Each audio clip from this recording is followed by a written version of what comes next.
Sweet, I left my phone over there. Welcome to the FOSDEM 2017 Distribution Dev Room. We have Matthew Queen and Heiko Kumar here to talk to us about RTO's continuous packaging platform. Good afternoon, everybody. Wait, microphone. Okay. You're going to need, sorry, I forgot to tell them, it's my fault. You can, yeah, perfect. Like this. Okay, so I'm Mathieu Huin. There's not much time, so we'll go fast on some stuff. Hopefully there will be, well, keep it like that. We'll have time for questions later. If not, I think I'm the only guy with a red cap around here, so you can find me easily. So let's get with the basics first, out of the way. If you don't know what RDO is, it stands for the RPM distribution of OpenStack. And if you don't know what OpenStack is, it's a collection of software that lets you install and administrate cloud infrastructures on conventional hardware. RDO is also a big community of users of OpenStack, of package maintainers as well, administrators and so on. And their goal in life is to help you install your own OpenStack infrastructure. The maintainers of packages maintain about 250 packages at the moment, and it's growing. So what do we need to build a package? Basically, it's going to be a very high level. First, you need the sources, obviously, of the software that you want to package. We will call that the upstream code in the remainder of the presentation. And the next component of the package is called a spec file, or spec files if you have more. Basically, it contains the building steps of how to build the software from the sources, how to install it, how to remove it, the dependencies that it needs to work on your system, the patches eventually, if you need to adapt it to your system, and so on. So from that, we can infer that the job of a packager is pretty much the same as the job of an open source developer. A packager will need some form of version control. In the Fedora and CentOS universe, we call the spec file repository the dist-git repository. It has to be on a public platform because it has to be open to the community and to reviews as well. You want also to make sure that the contributions that you get are of the utmost quality, so you need automated testing and validation. So basically you need continuous integration on it. And your testing environment has to be controlled, and so the tests are reproducible. And you have high confidence in their results. You also need a smart merging strategy.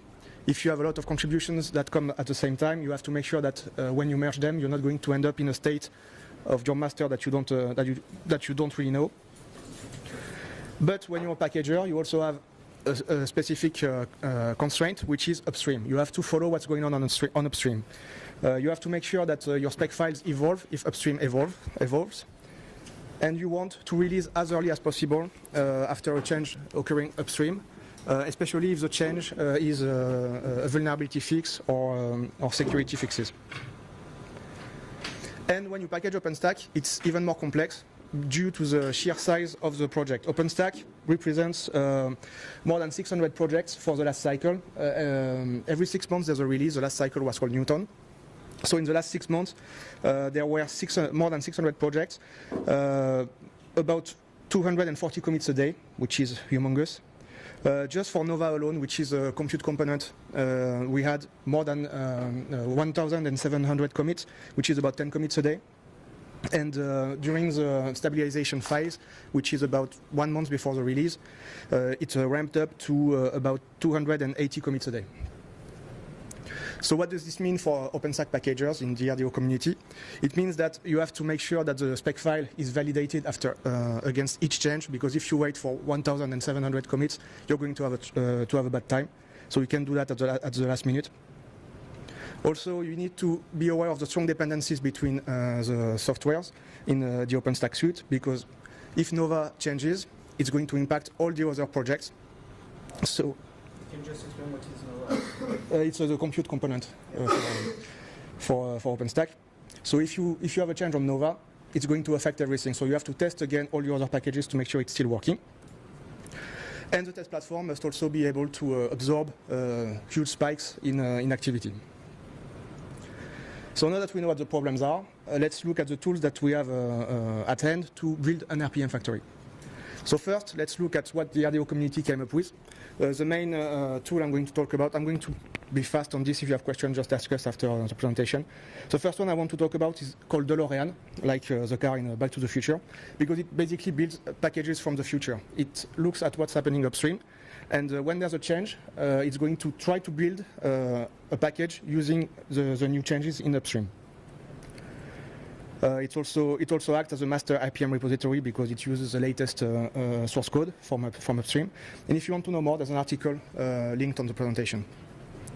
We're also going to use a CLI, a command line interface called RDO PKG, which will help with basic tasks needed for a maintainer, especially flattening patch chains that have to be included in the spec file. We'll talk about that more when Heikel talks about the use cases. Next, let's talk about community tools. The CentOS and Fedora community use a tool called Koji. Koji is basically a client and server architecture that lets you build and store RPM packages.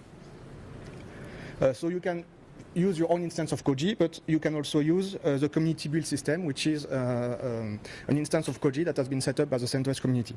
And you can build, if you, well, you have to set up communication with the CentOS community first, but you can use it to build your packages on it and test them.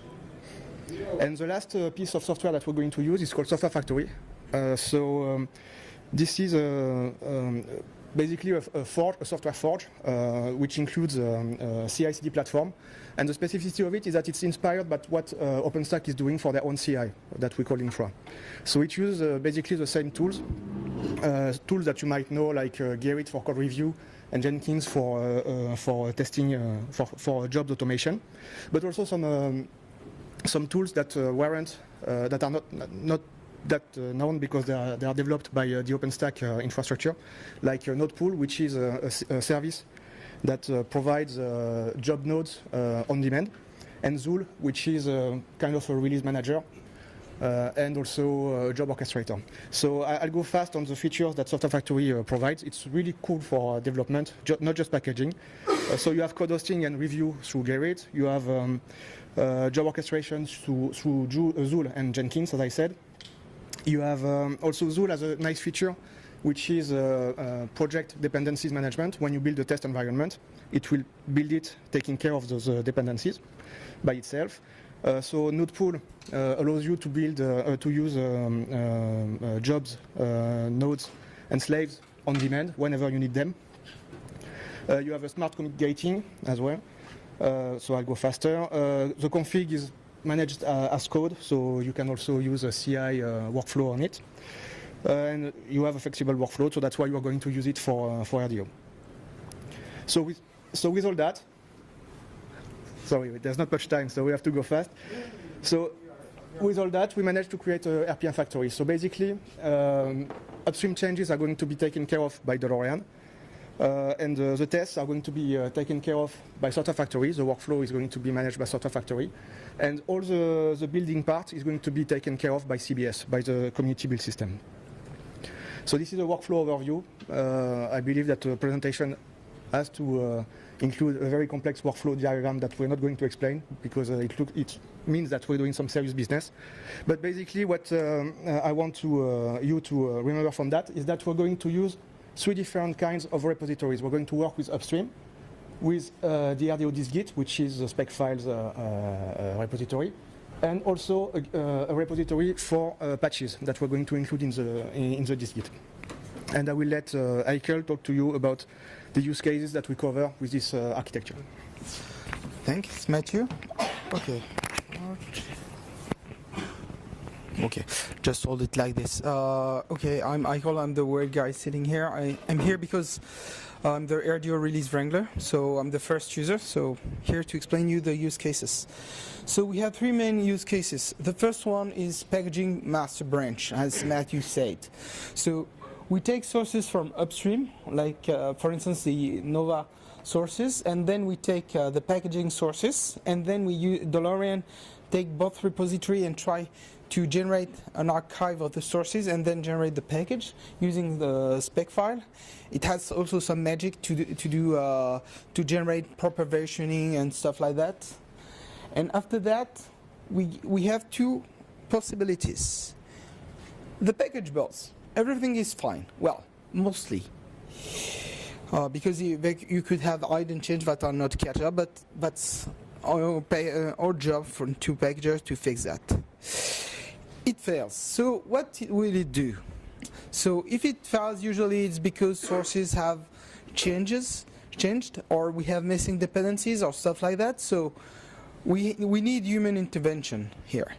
So we create a placeholder review in Garrett as a way to say, hey, maintainer, we need your attention to fix that point. You have the build logs showing you what's the problems, please fix it.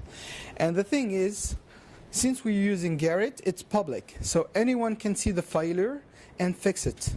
And the maintainer will be able to review your patch and fix it for you and merge it. So it also helps to lower the entry barrier to packaging. So next step, well, also we're tracking stable branches. So rather than waiting that upstream makes a release, we just say, hey, let's track stable branches, do as we do with master branch, and package every commit and see if anything changes. Usually it just works for stable branches, at least for OpenStack. But the thing is, we run CI, and we can detect CI failures early and fix them. Usually it's mostly we have to change dependencies, or we have a dependency that was updated and broke things. So what does it do? Two things. Since we are sharing branches between stable branches, tracking, and release and actual releases, it detects if we change name and the version manually. So it will do a scratch build on CentOS build system.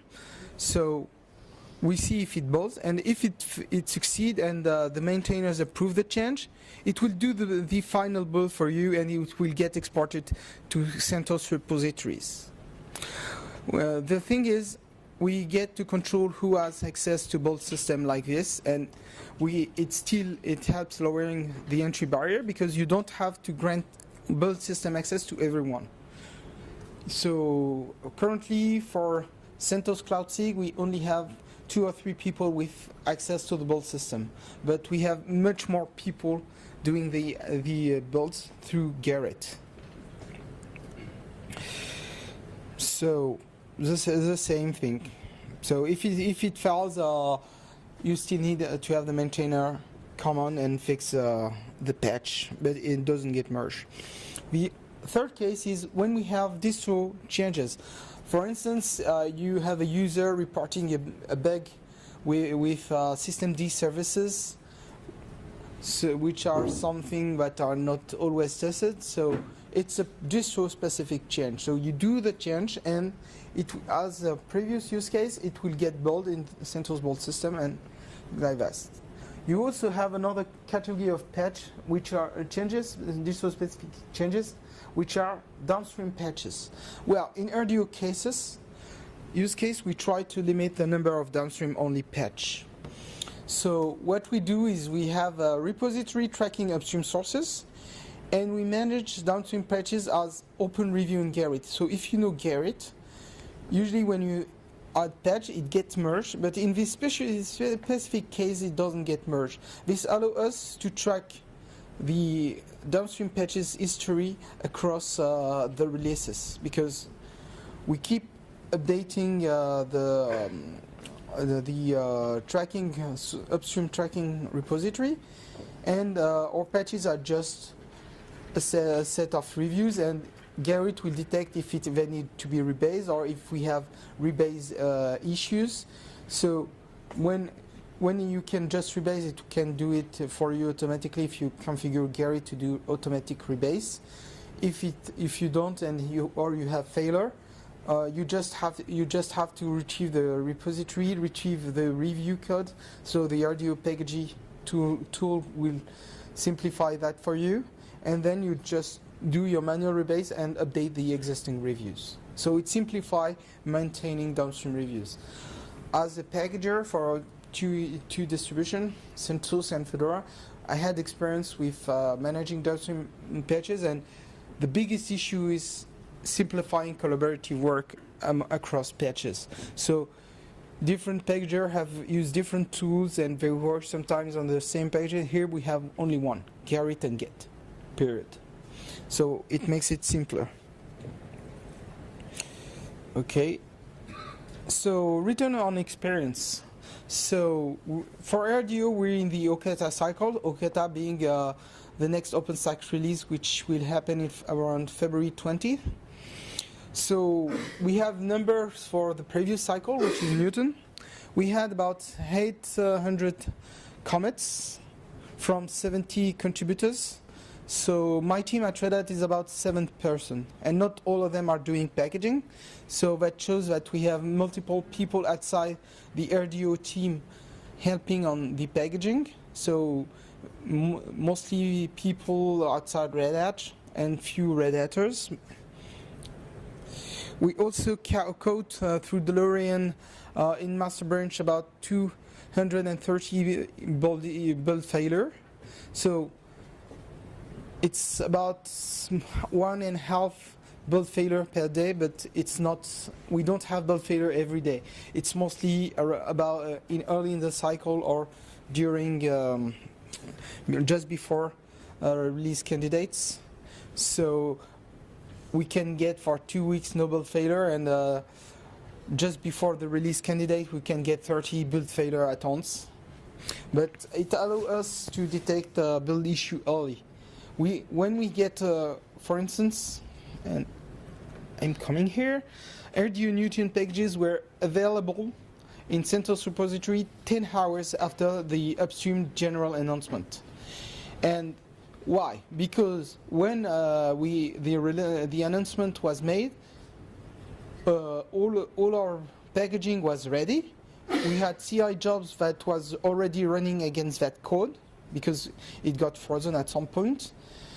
All what we had to do was just pushing the final tags in packaging repo, running CI jobs, generating final repositories, and also updating documentation or own announcement, and that's all. So that's quite fast, because the usual process for distribution is wait for the announcement, retrieve the table, try to build the thing. If it fails, fix it. So just imagine for OpenStack, which is about 400 packages, and I'm not even counting the dependencies. So if you're trying to do that, it takes like 2 weeks at least to roll a release, and 2 weeks is very narrow to do that. So it's kind of successful to release faster and with higher quality, thanks to CI jobs running behind. So the return on experience was, we have automated the distribution pipeline, so it's like continuous delivery in practice. So we're following the OpenStack pipeline, integrating within the CentOS pipeline, release pipeline. We have still few things to automate, but it's mostly here. Oh, sorry.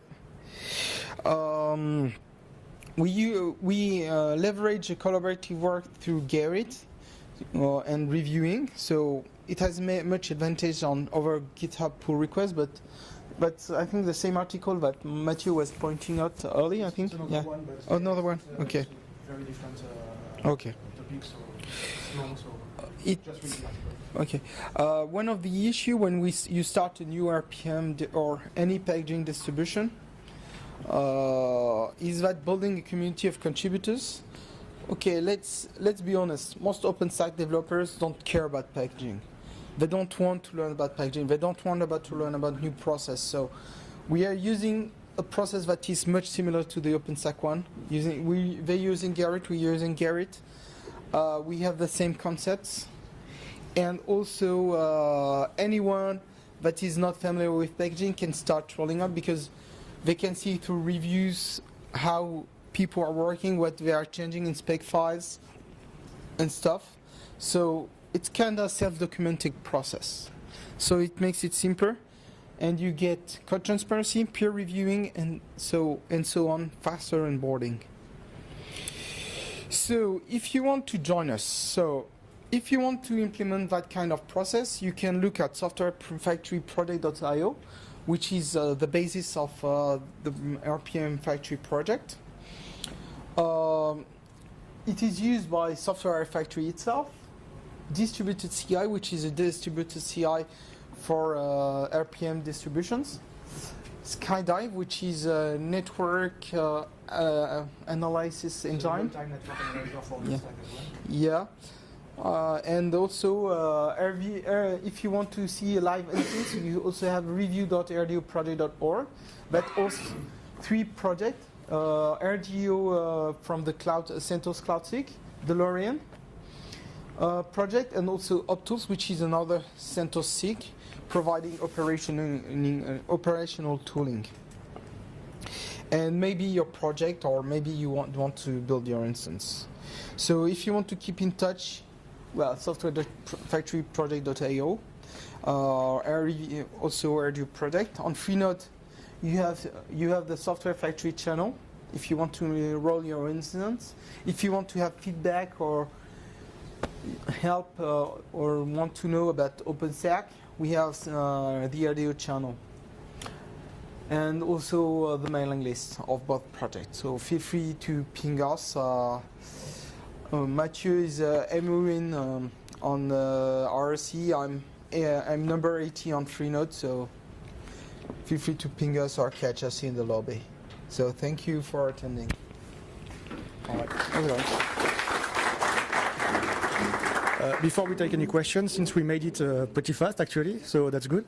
I just want to add something that I didn't have time to mention before about the way the workflow is implemented. We can look at the workflow diagram. One important thing that is added through Software Factory is that all the tests for CI are done before any actual merging. So that's a very different approach to what usually CI does, which because the CI tests are usually launched once some code is added to the code base. And because we are an open source project and we might have a lot of contributions, we want to make sure that the contributions are valid before we actually merge them. So not just a peer review, but also automated validation. So do you have any questions? Is this workflow available on your webpage or? It's on the RDO documentation. Yes? The downstream patches to the repos can be considered using Git upstream. It's complicated. What about using? The patches downstream managing. Yeah. Have you considered using it? Git upstream, it's a tool for managing. No. We just. Your current process and changes are kept open, Yeah. so they're not review those. No, we have wrote our own tooling to flatten the patch in the packaging dist-git, because dist-git just store all of the downstream patches in the repo. So we don't need to have them inside a repository. We just need a tool to retrieve the flattened patches. So RDO packaging will connect to Gerrit, or it will see all the open reviews, and it will check if CI is passing. It will check also the voting, so you can have patches open, review open, but if they don't get the right votes, they are not included. So you can even remove a patch very fastly, and okay, I will just change my vote here to remove it, and it gets removed automatically for you. Okay, another question? That's the last question. Okay. Yeah. Are you running your CI tests on every change that's landed in Nova, or do you? We're trying. Actually, the thing is, we don't have enough capacity to run that, but we're retrieving changes from upstream every 5 minutes.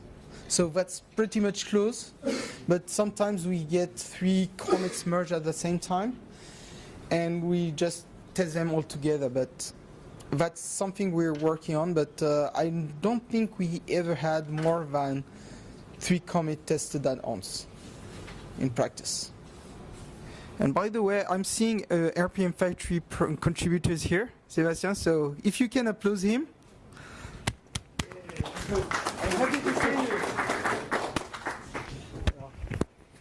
Okay. So Thank you, everybody. Thank you.